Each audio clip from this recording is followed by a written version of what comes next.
aqui.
Amém.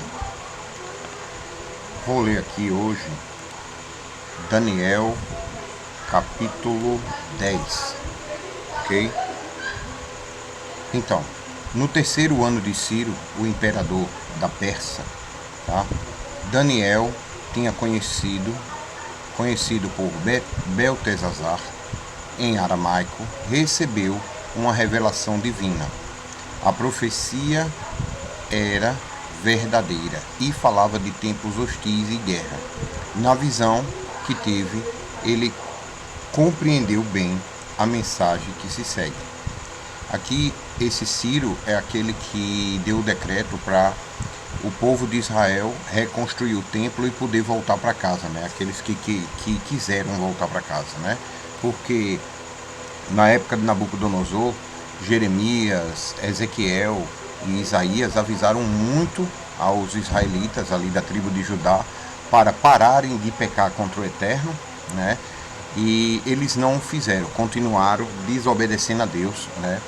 E Jeremias ali 40 anos avisando ao povo para se arrepender e voltar para os caminhos do Eterno, né? Até que Nabucodonosor destruiu Jerusalém, matou todos aqueles que o Eterno não queriam, né? Que ele dá uma visão e diz assim: Daniel, o que é que tu, Ezequiel, Jeremias, o que é que tu estás vendo, né? E aí ele diz: eu estou vendo 2 cestos, um cesto de frutos ruins, intragáveis ao paladar, e um cesto de frutas bom, agradável, né, para comer. E aí o Eterno diz: estás vendo bem, né? O cesto de fruta ruim serão aqueles que serão mortos à espada, pela peste, pela doença, e aqueles que fugiram, os animais do campo vão pegar. E os que eu amo vão ser levados para a Babilônia, né? Olha que interessante, né? Até então você olha e pensa, o que o Eterno ama, eles deveriam ficar em Jerusalém, o templo funcionando, tudo, né? Mas Israel, ela paga por completo, né? Por o pecado de alguns, né? Alguns poucos também pagam por esse pecado, né? A casa de Israel inteira passa por isso. É só você ver, né, ali Jeremias, quanto ele sofreu, né, até tudo se concretizar. E aí Nabucodonosor levou, né, o povo como escravo para a Babilônia. Já estava espalhado entre as nações ali os persas, que fazia parte do reino da Babilônia, né, como cativo as 10 tribos de Israel, as 10 tribos do norte ali, o reino de Acabe ali, aquela região, né, já tinha sido levado, né, Jeroboão já tinha sido levado, né, como cativos, como escravos, porque desobedeceram a Deus. E aí veio a vez de Judá, que foi levado para a Babilônia também, certo? E aqui, esse período aqui, é o período do terceiro ano de Ciro, certo? Em que ele estava governando, ok? Ele foi e tomou o reino do neto de Nabucodonosor, né? Evil-Merodach, né? Ele foi lá, tomou o reino, matou e ficou com o reino para ele, né? Deixou lá Dário sendo governador da Babilônia e Ciro como imperador da Pérsia. E o interessante é que a Pérsia aqui nesse período é a mesma do Irã hoje, né? Ou seja, é o Irã. O Irã hoje é a antiga Pérsia, ok? Então Ciro, no terceiro ano do reino de Ciro, né, do imperador Ciro, né, Daniel recebeu a profecia verdadeira e falava dos tempos hostis de guerra. Na visão que teve, ele compreendeu bem a mensagem que segue. Eis que naqueles dias eu, Daniel, estava chorando por 3 semanas inteiras, certo? Não comi nada, nem que me parecesse não comi nada que me parecesse agradável, né? Aqui o versículo 3 aqui, ó.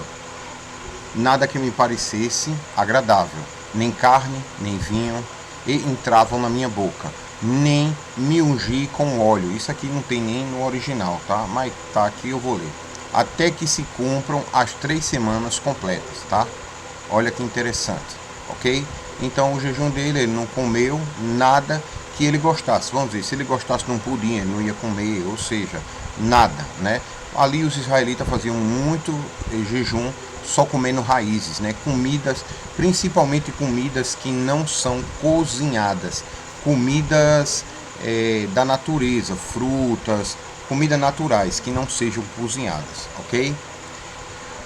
No dia 24 do primeiro mês, ou seja, no dia 24 do primeiro mês, ali é após pães sem fermento, né? Vai ter o primeiro dia, o 14º dia do primeiro mês é Páscoa. Depois são 7 dias de pães sem fermento, né? Que termina no 21º dia, ok? Então, você veja que aqui ele está falando que é no dia 24, ok? Então, após ali o período de Pêssah e após os pães sem fermento. Eu me encontrava em pé junto à margem do grande rio e rápido rio Tigre, ok? Olhei para cima diante de mim e estava um homem vestido de linho, com um cinto de ouro puríssimo na cintura. Seu corpo brilhava como berilo e outras pedras preciosas. O rosto iluminado como um relâmpago, os olhos como tochas acesas, os braços e pernas reluziam como bronze polido, e a sua voz soava forte, grave, como um barulho de multidões. Essa parte aqui, você vê, né, é um personagem lá de Apocalipse, né, que no texto dá a entender que é o próprio Messias de Israel, ok? Que está ali conversando com João e trazendo a revelação. Também você vê essa questão aqui, né, de voz, um barulho, muitas multidões, com muitos mares. Você vê muitas vezes o Eterno, quando vai falar, ele tem essa voz, né, de muitas multidões, ok? Ou ondas do mar, certo? Ou seja, o poder e a autoridade que está sendo dita ali. Só eu, Daniel, contemplei aquela visão. Os homens que estavam na minha companhia não a conseguiram ver, foram acometidos de tanto pavor que fugiram, apressadamente do local e se esconderam, né? Aqui você vê que Daniel ficou, porque Daniel era um homem temente a Deus. O que é ser temente a Deus, né? De acordo com o que a Bíblia fala, não o que os homens falam, tá? Eu não estou aqui para repetir o que denominações religiosas falam, ou religiões falam, ou determinado pastor está falando, o rabino, o padre. Eu estou aqui para falar o que está na Bíblia, né? Um homem temente a Deus é aquele homem que faz o que Deus manda, porque ele teme sofrer as consequências do que Deus prometeu a todos aqueles que desobedecem. Então, temer a Deus é obedecer os mandamentos dele, né? Então Daniel obedecia, e aí ele viu aquele mensageiro, anjo, e ficou ali de pé, né? Mas aqueles que não obedeciam o mandamento, qual foi a primeira coisa que eles fizeram? Como descendentes de Adão, eles fugiram apressadamente do local e se esconderam. Lembra que lá em Gênesis, fazer feito o Machia, o Messias Jesus fala, né? Lembra do princípio. Lá no princípio, quando Adão pecou, quando Adão não pecava, todos os dias se encontrava com o Eterno no pôr do sol e conversava com o Eterno face a face. Mas quando ele pecou, qual foi a primeira atitude dele? Ele se escondeu, envergonhado, né? E aí o Eterno chegou e disse: Adão, onde é que tu estás? Aí ele diz: Adão, pode uma casa se esconder do seu construtor, né? Aí ele disse, ó, eu me escondi porque eu estou envergonhado, porque eu estou nu. Aí ele disse, Adão, quem foi que te disse que tu estava nu, Adão? Né? E aí começa aquele diálogo. Você vê que Adão, quando percebeu que pecou, a vergonha dele correu e se escondeu. Aqui é a mesma coisa. Você vê que Daniel ficou, né? E os outros lá, os soldados que estavam fazendo a guarda dele, lá da Babilônia, né? Ali, a nova Babilônia, que seria o governo de Ciro, Persa, né? Eles correram e se esconderam, né? Porque estavam em pecado, né? Ali, Babilônia, estavam comendo camarão, lagosta, porco, não guardava os mandamentos de Deus, não guardava as datas e assim vai, tá? Então eles, pecando, correram e se esconderam, né? Ali da presença daquele que enviou a mensagem do Eterno, né? Ou seja, assim foi deixado a sós, né? Aqui, ó, assim fui deixado a sós, admirando aquela grande visão, e me senti enfraquecido, trêmulo e muito pálido, e quase desfaleci por completo. Ou seja, você vê que Daniel ficou porque ele era um homem temente a Deus, obedecia, mas mesmo assim a presença da glória daquele que foi levar a mensagem do Eterno para ele era tão poderosa que quase desfaleceu de tanta graça, tanta glória que ele estava ali manifestada ali na frente dele. Então, versículo 9, né? Então, eis que ouvi a voz da palavra do anjo, né? E, ouvindo o som do que dizia, perdi os sentidos. Entrei em um estado de êxtase e caí de bruços com o rosto em terra, né? Ou seja, ele só vendo aquela imagem, ele já desfaleceu. Quando ele escutou a voz da palavra, né, o anjo ali, a ordem que o anjo trouxe do Eterno, palavra no sentido de ordem, ordenança do Eterno, né? Ele perdeu o sentido, certo? Entrou em êxtase e caiu de bruços no chão, sem força, né? Então, versículo 10. Em seguida, senti que a mão de alguém tocou em mim e me ajudou a levantar, mas os meus joelhos e as minhas mãos tremiam muito. E o anjo, aqui ó, versículo 11, e o anjo me disse, Daniel, tu és um homem muito amado, né? Prestai, pois, toda atenção à palavra, ou seja, aquilo que o Eterno mandou para ele, que vou te comunicar. Levanta-te, porquanto eu fui mandado a ti. Assim que ele me enxortou, eu me coloquei de pé, ainda trêmulo. Versículo 12. E o anjo prosseguiu-me e me exortando, não temas, caro Daniel, porque as tuas palavras foram ouvidas, sim, desde o primeiro dia que tu oraste, certo? Em que aplicaste humildemente o teu coração a fim de buscar o entendimento diante de Deus, as tuas orações foram ouvidas. Eu vim em resposta ao teu clamor. Então você veja o seguinte, né? Aqui no início você vê que a profecia vem para falar de um tempo de guerra. Aqui, ó. A profecia era verdadeira e falava de tempos hostis, guerras, ok? Ou seja, foi-me pedido para falar sobre esse capítulo, porque foi dada uma mensagem a uma pessoa com relação a esse capítulo. Então, aqui a gente vê que a mensagem desse capítulo para a pessoa, né? Claro, aqui tem um contexto, contando a história, mas a mensagem para a pessoa é falando de uma tribulação que está vindo, né? E provavelmente aí a pessoa está orando por alguma coisa que ela está passando, né? Alguma tribulação, algum momento difícil.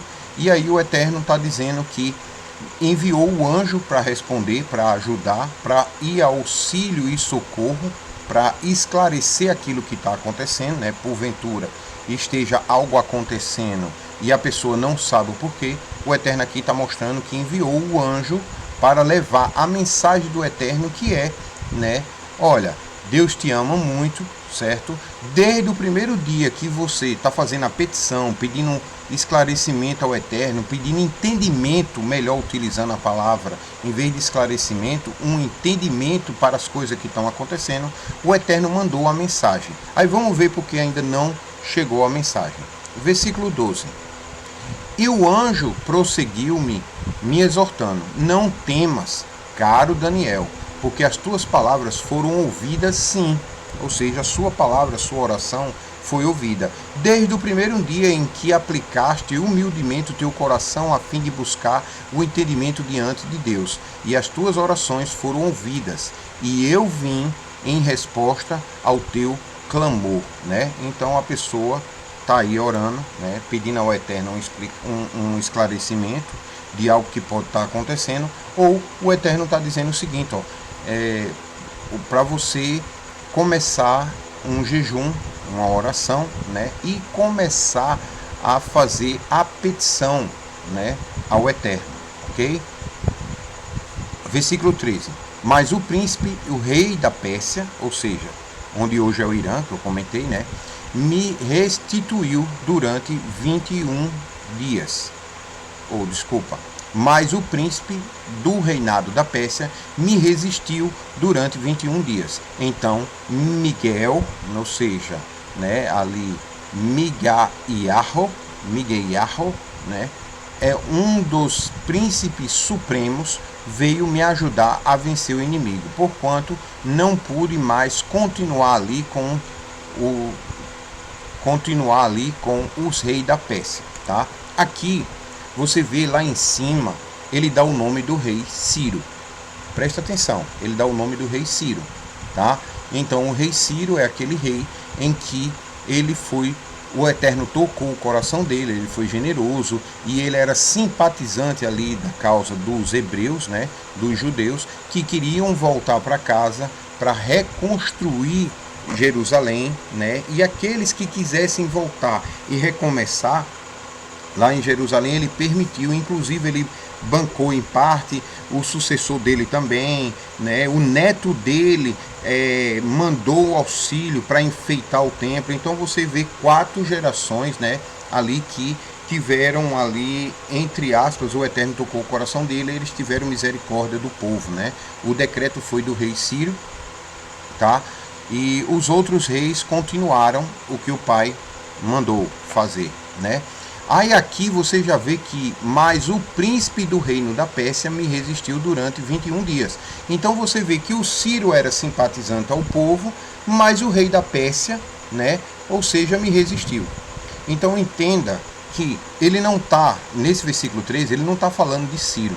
Ele está falando de uma entidade espiritual que governa aquela região, na época, a Pérsia ali, né, que ela dominava aquela região. Então havia um combate espiritual ali entre o dominador do reino da Pérsia, né? Por mais que Ciro fosse o homem que estivesse governando, mas o povo estava em grande transgressão, né? E isso dá poder a um determinado espírito, né? Uma determinada entidade. Essa entidade, o povo ali estava fazendo tanta transgressão contra Deus que ela tinha uma autoridade muito grande sobre aquela região, né? E ele era um príncipe poderoso ali na Pérsia, ok? Então você veja que o Ciro ali, né? Ele não é ali ouro 18, mas como ser humano ele tendia a ajudar o povo, mas mesmo assim as forças que moviam o país através das obras do povo dava autoridade a esse príncipe para agir naquela região. E quando Daniel orou, o Eterno já mandou a mensagem no primeiro dia, mas quando o anjo foi, chegou lá e encontrou esse príncipe, essa potestade poderosa, né? Você vê lá nos Estados Unidos, tem uma potestade do ar, aqui no sul tem a potestade da água, né? E aí cada região tem uma potestade, né? Ali é dividido. Por quê? Porque eles são mais poderosos? Não. Porque nós damos autoridade através dos nossos pecados a ele, tá? Ou seja, juntando o pecado de todos, vai como se ele se fortalecesse É uma bateria. O pecado que cometemos, nós estamos alimentando ele para ele se tornar mais forte, né? Então o anjo veio, quando chegou não conseguiu. No entanto, ele disse que o Eterno já tinha enviado a mensagem, para você entender. Então, o que acontece aqui? Provavelmente, né, a mensagem aqui é uma tribulação que vai vir, vai ter um espírito que vai ter autoridade sobre, né, alguma pessoa que recebeu a mensagem, né, mas o anjo foi lá para dizer que o Eterno ama ela, vai estar com ela, que ela faça jejum, oração e busque o Eterno verdadeiramente, tá? Aqueles que são cristãos, a base cristã mesmo, eles não vão acreditar, né, em ter que obedecer todos os mandamentos, tá? Mas o verdadeiro jejum que o Eterno quer de Daniel, o jejum de Daniel, não é somente comida ou água, tá? É um jejum de se dedicar ao Eterno uma vida de santidade. E o que é santidade? Obedecer em Levítico 11 o que o Eterno diz que pode comer ou não, né? Tentar obedecer o máximo possível ali Atos 15 e 20, né? Não comer carne sufocada, não comer sangue, não ter promiscuidade sexual. E muitas vezes os casais, eles são casados e cometem promiscuidade sexual, principalmente sodomia, né? Que lá Paulo chama que as mulheres abandonaram, né, ali a sua função como as relações sexuais que o Eterno proveu às mulheres, elas abandonaram e começaram a fazer de outro jeito aí sodomia, né? E os irmãos entendem o que é sodomia, eu não preciso estar explicando, tá? E não ter nada contaminado por ídolos, né? Então tenham muito cuidado com, por exemplo, você vai comprar, existe uma balinha de confeito chamada Lilith. Lilith é um demônio que está na Bíblia, né? E aí você compra um confeito chamado Lilith e come, uma comida dedicada a ídolos, né? Outro dia eu estava andando aqui por Recife e encontrei uma loja que tinha lá, literal, Baal, o nome da loja, uma loja de roupa, né? Aí você vai e compra uma roupa Baal, usa roupa, né? Ou seja, acredita no Deus de Israel, mas está usando uma roupa de um nome que é chamado marido de um demônio na Bíblia, né? Que é ligado ao demônio na Bíblia, tá? Então, claro, Baal representa marido, autoridade, tutor, mas na Bíblia ele sempre se refere a uma potestade maligna, tá? Pouquíssimas vezes essa palavra é usada para algo bom, sempre puxado para algo ruim. Okay? Então, as pessoas estão se vestindo com marcas dedicadas a deuses de outras religiões, demônios, e não estão prestando atenção. Então, santificação é procurar ser mais zeloso do que os escribas e os fariseus, né? É buscar a justiça de Deus, o reino de Deus através da sua justiça, e tudo mais vai ser acrescentado. Então, é isso que está falando.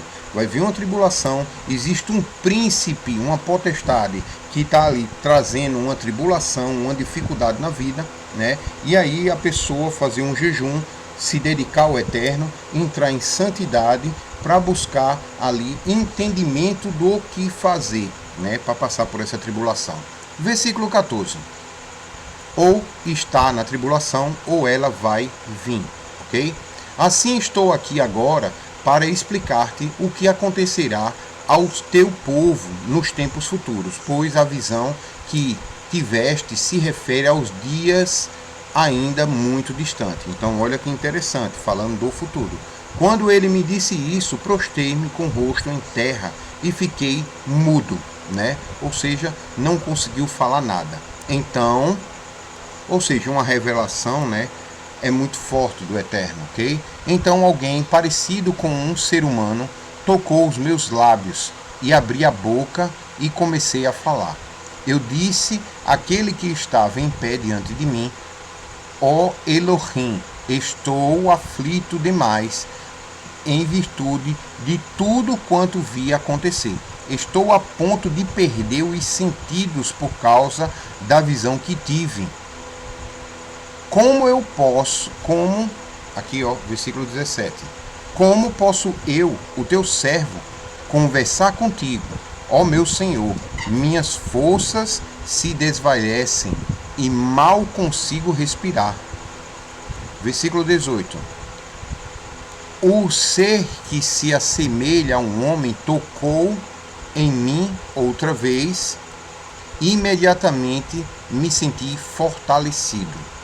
Ok? Então você vê que a pessoa pode estar passando por uma tribulação, pode aí estar passando por uma fraqueza física e espiritual, muitas vezes espiritual, que atinge, né, o mundo físico, né, o corpo físico, né, e aí o Eterno está mandando se dedicar a fazer jejum, santidade, orar a Ele, pedir orientação, né, e o Eterno vai enviar o anjo para ressarcir ali as forças dela, trazer de novo as forças e começar a combater esse principado aí, né? Aqui no caso, literalmente, um principado lá que domina a Pérsia, tá?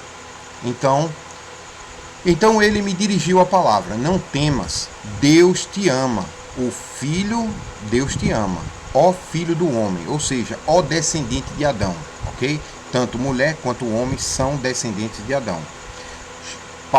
A paz esteja contigo, a Shalom. Ser forte e tem bom ânimo. Enquanto ele falou comigo, recobrei as forças e respondi: ó Elohim, Senhor, fala comigo, porquanto tu já me fortalecesse e me sinto bem. Olha que interessante. Aqui, ó, ser forte e tem bom ânimo, porque eu venci o mundo, né? O que Yeshua diz, o Jesus lá no Novo Testamento não fala isso? Seja forte e tenha bom ânimo, porque eu venci o mundo. Vocês também vão conseguir vencer esses principados, essas tribulações, a guerra que há de vir, tá? No futuro.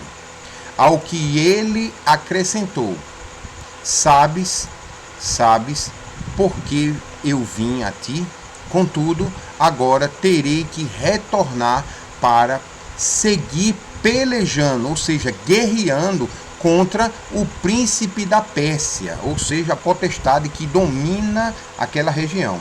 Todavia, logo que eu sair, o príncipe da Grécia virá, né? Então você vê que o que ele está falando é, ele está guerreando ali com o príncipe da Pérsia, mas logo a Grécia, o príncipe da Grécia ali, o espírito que domina a Grécia virá, né? Que é o seguinte: foi visto a visão de Daniel lá, da estátua de Nabucodonosor, a cabeça de ouro era Nabucodonosor, o peito ali seria de prata, seria o reino da Pérsia, que aqui já estaria cessando, né? Estaria perto ali do fim, certo? Depois vem o reino da Grécia, depois o reino que são as pernas, que é o Império Romano e Otomano, né? E depois seria ali os pés de barro e ferro misturados, né? Que ali seria a última geração, os últimos tempos. E você vê que os pés é pouco tempo, né? Lá em Apocalipse fala que ele terá pouco tempo ali para fazer o que ele tem que fazer, certo? E mostrando a questão do tempo do fim, né? Então o que ele está falando aqui é que tem uma potestade e ainda vai vir outras, né? Vai vir outras, ok? Você vai ver aqui, né? Que aqui tem o espírito do príncipe da Pérsia, todavia logo sair, o príncipe da Grécia virá, né? Ou seja, quando ele terminar de guerrear com o príncipe da Pérsia, vai vir o da Grécia para dominar tudo, tá? Então você vê que esses espíritos, eles estão ali dominando. Você no Novo Testamento consegue ver a partir do Gadareno, né? Você vê ali o Gadareno, ele pergunta o nome, ele diz legião, né? Legião são 10 mil homens, se eu não me engano, do exército romano, né? E ele fala que aquela região é dele, né? Ou seja, viesse nos destruir, né? E não nos expulsa dessa região, porque ela é nossa. Então você vê que eles se apossam da região. Por quê? Porque os nossos pecados dão autoridade aos espíritos malignos para agir na nossa vida, né? Do mesmo jeito que quando encontramos em santidade, obedecendo os mandamentos de Deus, né? O Eterno, ele vai e nos domina com o poder, com a glória dele. Quando nós pecamos, nós estamos dando autoridade para esses espíritos malignos vir e nos dominar também. A gente vê o Gadareno lá. Aqui você vê o espírito, a potestade, a entidade dominando a Pérsia, né? E aí o anjo vai lutar contra esse principado da Pérsia. Quando ele perder, vai vir outro para dominar no lugar dele, que é o da Grécia, né? E depois viria o Império Romano e Otomano, e depois os pés seriam o Império Romano e Otomano ali modificado, barro com ferro, uma mistura, né? Que alguns dizem que é o transhumanismo, né? Ali o homem com a máquina, né? Colocando olho biônico, braço biônico, que já está acontecendo, já começou a acontecer, certo? Então, sucessivas, né, ali mudanças, né? O reino do céu lutando para que todos escutem a palavra e possa ser salvo através da obediência a Deus e o testemunho de Jesus, e o inimigo querendo vencer, lutando para fazer todos pecarem contra Deus, negar Yeshua e serem destruídos. E é uma guerra espiritual constante, ok? Nossa vida também, né? Vai do pequeno para o maior e do maior para o menor, ok? Versículo 21 e o último. Antes, porém, eu te declararei o que está escrito no livro da verdade, ou seja, o livro dos mandamentos de Deus, o livro da Torá. E nessa batalha ninguém me ajuda contra eles, senão Miguel, o príncipe celeste de Israel, ou seja, o protetor de Israel, né? Porque na cultura, do mesmo jeito que a Pérsia tem um principado que protege ela ou que domina ela, Israel, o povo de Deus, também tem um principado que protege, né? Miguel, Uriel, Gabriel, né? Ou seja, tem uns anjos ali que estão auxiliando, né? Ali o reino de Deus, ali na proteção pelo povo de Israel, né? E Yeshua é o rei, né? Mas abaixo dele tem uma hierarquia, né? Ali que existe no reino celestial, ok? Então, aqui eu termino o capítulo 10, tá? Eu tô lendo no sentido de não de fato histórico. Eu contei um pouco do fato histórico aqui, tá? Mas é uma palavra que veio para uma pessoa e o que essa palavra está querendo passar, ok? Então é o seguinte: o rei, né? Ali Daniel vê uma profecia ali, né? Que fala de tempos hostis e guerra, né? E ali fala que Daniel estava em jejum, buscando ao Eterno entendimento. O Eterno, no primeiro dia que ele orou, porque o Eterno amava muito ele, porque ele obedecia ao Deus de Israel, certo? Naquilo que ele naquele momento entendia. Eu sei que hoje muitos não entendem que tem que obedecer em tudo ao Eterno ainda, mas o Eterno vai ter misericórdia, vai revelar, vai trazer anjos de verdade, mensageiros de verdade, não esses que estão nas igrejas aí pregando, mentindo, enganando, avarentos, pregando contra a palavra de Deus verdadeira, que é obedecer a ele, né? Juízo tem em obedecer aquele que salva. Quem é? O Pai de Jesus. Ele é que salva. O próprio nome de Jesus em hebraico é Yahoshua. Yahô é o nome de Deus e Shua, salvação. Você vê que o próprio nome do Messias de Israel diz que quem salva é o Pai dele, né? E Yahô salva, né? É o nome de Jesus verdadeiro, né? Não aquele nome que Roma, né, criou para que não venhamos a entender, né? Interessante é que Paulo diz assim: todo aquele que crê no nome do Messias será salvo.